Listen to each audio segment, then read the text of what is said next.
My experience of interim management goes back 13 years. My first role was with Tetley Foods following, I was made redundant by my previous employer following a business reorganisation when my role disappeared. I had friends in Tetley Foods who at that time had been approached for a business buyout by Tata, and they didn't have the senior expertise to really go through a transaction like that. I had been a finance director within the food industry for many years, and they asked me to come in to help them through that process.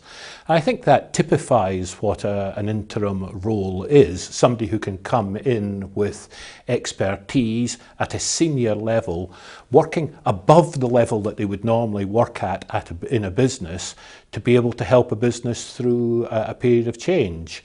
At Tetley Foods, I was able to help them through the due diligence process, be a senior figure to help the other directors to cope with the questions that the buyer had in due diligence, to help them put their answers over in a way which enhanced the value of Tetley Foods.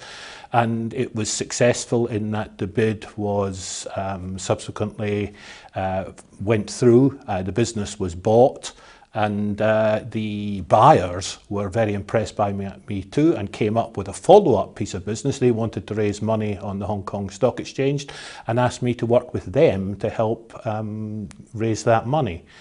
So I think that a lot of that typifies what an interim can do.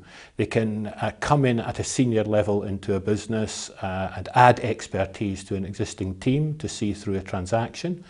They can add value to that business while they're there, and that is often recognised by the company themselves in inviting you back to do a job at a later stage.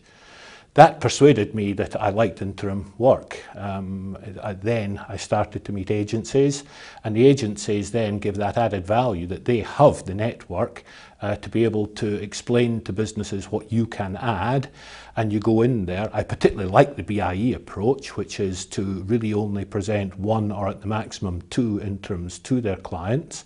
They have done the legwork, they have done the research to know which interims particularly suit those clients, and you then arrive at the clients. If you are able to build the personal chemistry with the clients, you're in and you get started. Well, Colin, the role of interim clearly works for you. I particularly like the aspects of interim that you can go in, make a difference and move on.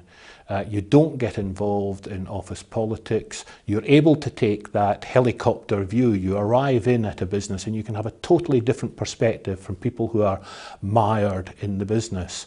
You're able to look in and totally impassionately tell them what is the right answer for their business, and then work with them to manage their office politics, to manage their specific culture issues, to actually implement.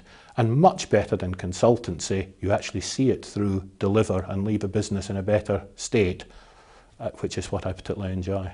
And would it be fair to say that interim management has actually transformed your working life?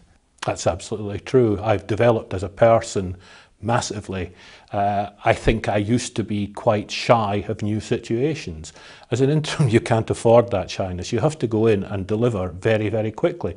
Often as quickly as the first day, you're able to give that added perspective to question the norms that businesses don't necessarily see themselves.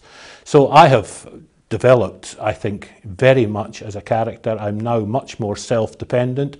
I know I've developed much more of an innate sense in people, to know who are the people that I can trust, who are the people that I can develop, and who are the people who, quite honestly, are not right in that organisation.